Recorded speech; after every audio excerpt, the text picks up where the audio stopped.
Hey guys, it's Goosebumps Completionist, and today I have a reaction video for you. Goosebumps The Vanishing is a season that I think for a while now, majority of the Goosebumps community has been kind of favorable towards and kind of excited to see, given the trailers and the snippets of shots we have been able to see so far. But just recently, a TV guide came out with Goosebumps on the cover that I wanted to buy for my collection.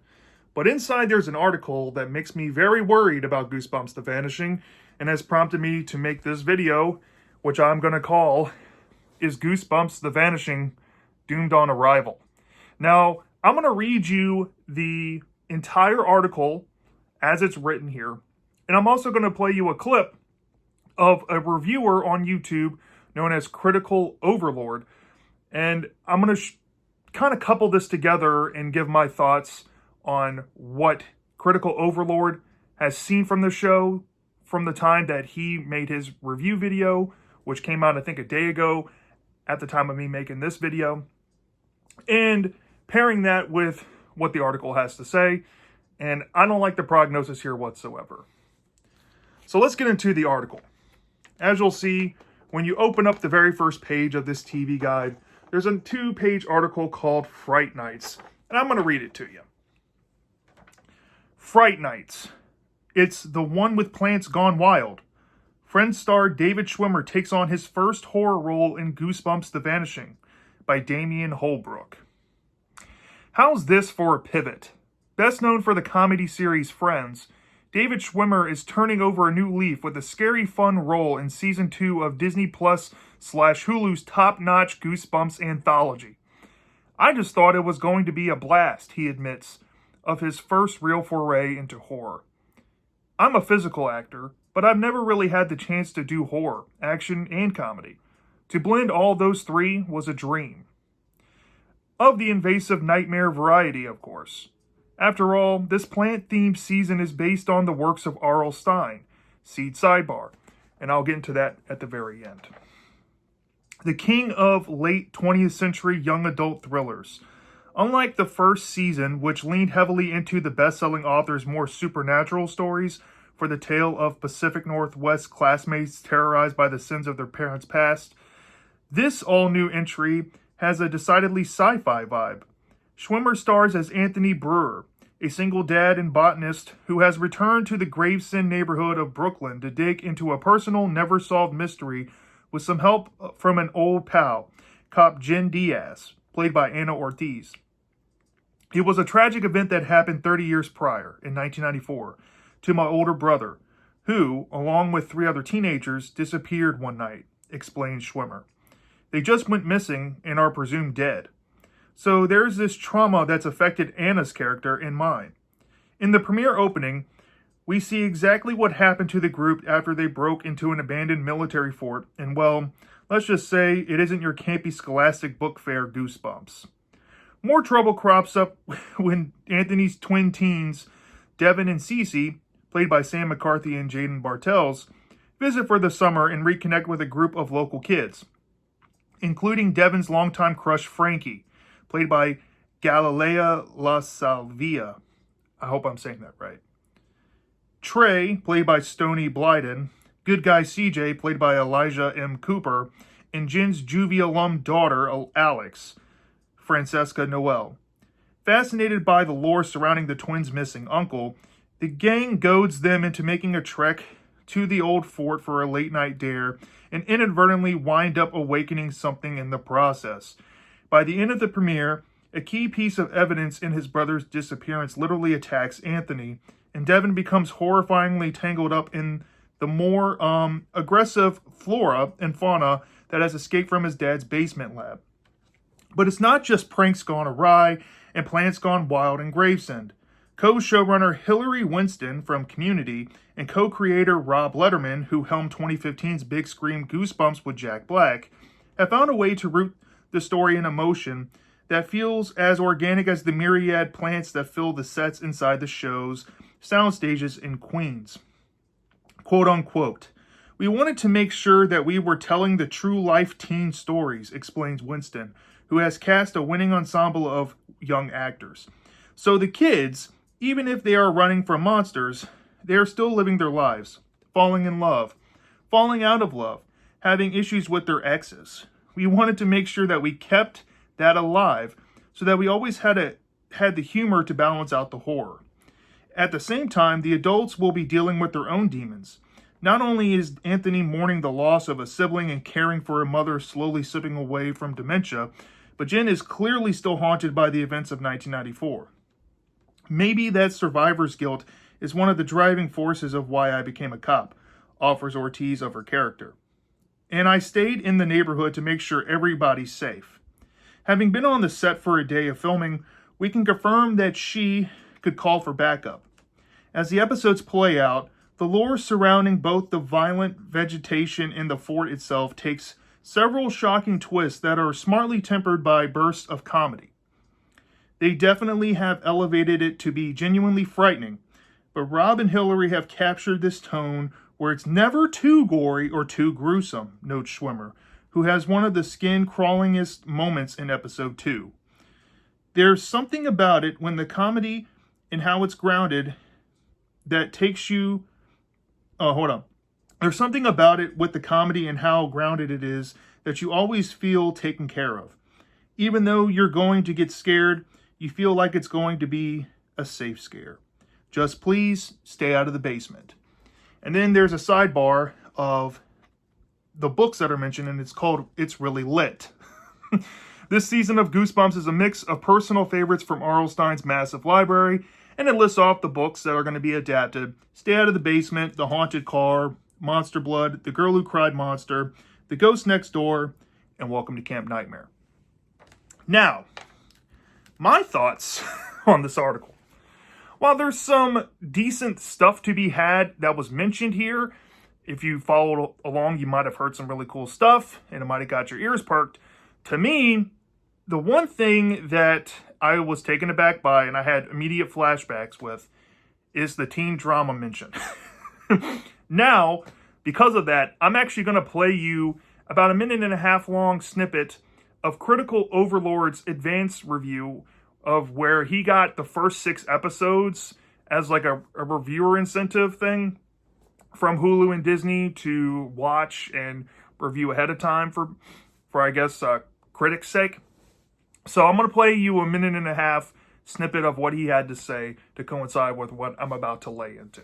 Devin and Cece's summer quickly becomes this sci-fi adventure spent with what I will call a venom-like substance that will connect the missing teens to their now unfortunate present. Most of the first episode establishes dynamics between Devin, Cece, and their friend group made up of CJ, Frankie, Trey, and others whose names I'm drawing a blank on right now. Dynamics that do assist in making these teens semi-relatable, but their drama and side quests is quite literally the cure for insomnia. Triangle between Frankie, Devin, and Trey being the worst side quest of them all. Hollywood's efforts to capture Gen Z continue to come off like older adults writing based on experiences they had with a generation they will never understand. It quite literally seems as though it's just older adults encountering things they think Gen Z does because they had a brief encounter with their nephew or their niece or some other individual that makes up 1 percentile of Generation Z. So, beyond that, Anthony's efforts to figure out what's going on with the Venom goo kept these 6 episodes interesting. So that's all I've seen is 6 episodes. I think this season is supposed to be 8. Unfortunately, the show is spending way too much time on the teenage subplots. And by the subplots, I'm meaning the drama. So what makes it frustrating is most of Anthony's scenes tend to be a source of building suspense as the mystery becomes more intriguing. Yet we continue to drift away to scenes with the youth as Doja Cat, 21 Savage, and Sabrina Cart hits played throughout the scenes. Then there was some jelly stuff, and actually, that wasn't very nice. It was horrible. Now that you heard that, I'm also now going to show you what IMDb lists as the episodes, so we get the full picture of what I'm going to say as well.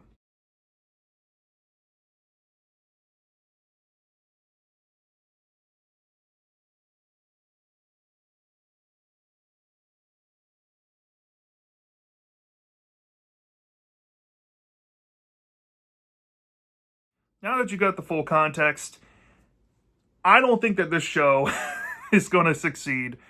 I actually think that this show is going to piss off a lot of people. You see, I think the audience that was formed with season 1, whether you love or hate the season, is there. And there's a good amount of people out there on social media clamoring that they wanted season 2 to be a continuation of season 1. And this season, not doing that is already pissing those people off. And now they have to get invested in a whole new cast of characters. And the setup will be moving forward that they're not going to get continuations with these characters season by season. So there's no point to get overly attached to them. So strike 1 there. Strike 2, the people who had a big problem with season 1, who started to tune out, maybe clicked off, and possibly are more intrigued by the general hype that the Goosebumps The Vanishing has been getting. With the information that we've been hearing now, I see people totally turning against this. And from the sound of it, Disney really didn't learn from the criticisms from the first season. And the only thing they did to appease everyone in the situation is to not make it a long, same cast story season by season. And they wanted to, scratch the back of the people wanting anthology by simply making every season an anthological story. So when they find themselves written into a corner like the end of season 1, they not only can save themselves from the headache of having to deal with that, they can also, move on and do other books and keep people interested. But that's seemingly already going to be running its course for the level of intrigue, given that it seems like the same problems that people had with season 1 with the overbearance of drama and icky stuff that they just weren't into is probably going to be here, just with different books in the mix. And given what you just saw with the titles of the episodes, I can tell you now, a lot of people were upset about the clickbait titles in season 1. It's going to be a thing here, but I kind of understand that they're going a different direction and they're trying to make something new out of it. So I could be more lenient on that, but I can see if you're a part of that crowd that hates clickbait titles, you're probably going to be pissed off here again. And to make matters worse, for all these new viewers coming into the show that maybe didn't watch season 1, but maybe decide to hop on this season, they're going to be unfazed probably. And I just don't see it being enough to carry the steam if this show does what I think it's going to do. And what I think this show is going to do is it's going to tank viewership episode by episode, I feel. Now, here's the thing.